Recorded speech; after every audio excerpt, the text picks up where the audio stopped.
SIR এর কারবার নিয়ে শুরু থেকেই এক টানা তোপ দেখে চলেছে তৃণমূল কংগ্রেস। এসআইআর ঘিরে আত্মহত্যার ঘটনায় বিজেপিকে তুলোধনা করেছেন মুখ্যমন্ত্রী মমতা বন্দ্যোপাধ্যায়। কৈফিয়ত চেয়েছেন বিএলওদের সুরক্ষা নিয়েও। এবার এসআইআর ইস্যুতে দিল্লিতেও আন্দোলন শুরু করবে মমতা বন্দ্যোপাধ্যায়ের দল।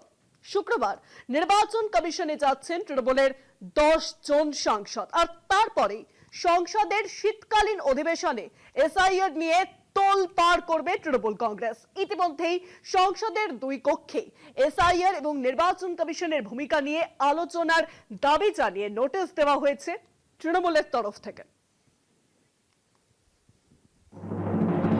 বঙ্গে এসআইআর প্রক্রিয়া যখন মধ্য গগনে, তখনই সংসদের শীতকালীন অধিবেশন শুরু হতে চলেছে।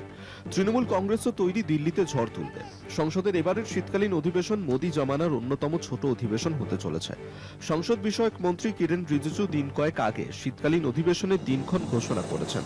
আগামী 1 ডিসেম্বর শুরু হবে শীতকালীন অধিবেশন, চলবে 19 ডিসেম্বর পর্যন্ত। তাৎপর্যপূর্ণভাবে এবারের শীতকালীন অধিবেশন মাত্র 19 দিনের। এবার দিল্লিতেও তৃণমূল এসআইআর নিয়ে প্রথম থেকেই আক্রমণাত্মক তৃণমূল। এসআইআর ও নির্বাচন কমিশন নিয়ে দিল্লিতেও আন্দোলন তৃণমূলের।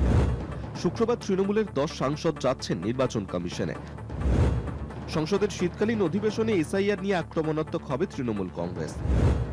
সংসদের দু কক্ষেই এসআইআর আলোচনার দাবিতে নোটিশ তৃণমূলের। নির্বাচন কমিশনের ভূমিকা নিয়েও আলোচনার নোটিশ। তৃণমূলের প্রশ্ন, বিরোধীদের আলোচনা রুখতেই কি শীত অধিবেশন সংক্ষিপ্ত? দলীয় সূত্রে জানা গিয়েছে, বুধবার ছিল সংবিধান দিবস। পুরনো সংসদ ভবনের সেন্ট্রাল হলে বিশেষ অনুষ্ঠানের আয়োজন করা হয়। সংসদের দুকক্ষের সদস্যদেরই সেই অনুষ্ঠানে আমন্ত্রিত হন। তৃণমূলের রাজ্যসভার দলনেতা ডেরেক ওব্রায়েন এই প্রসঙ্গে কটাক্ষ করে বলেছেন, অন্যান্য বারের মতো এবারেও সংসদের শীতকালীন অধিবেশনের মধ্যেই সংবিধান দিবস পালন করা যেতে পারত। তাহলে সংসদেই সংবিধানের উপর আলোচনা হতো। বিরোধীরাও বলার সুযোগ পেতেন, কিন্তু সরকার পক্ষ চায় না সংসদে বিরোধীরা কথা বলুক। তাই বেনজিরভাবে সংক্ষিপ্ত অধিবেশন ঘোষণা করেছে। ইতিমধ্যেই এসআইআর ইস্যুতে পথে নেমেছেন তৃণমূল সুপ্রিমো মমতা বন্দ্যোপাধ্যায়।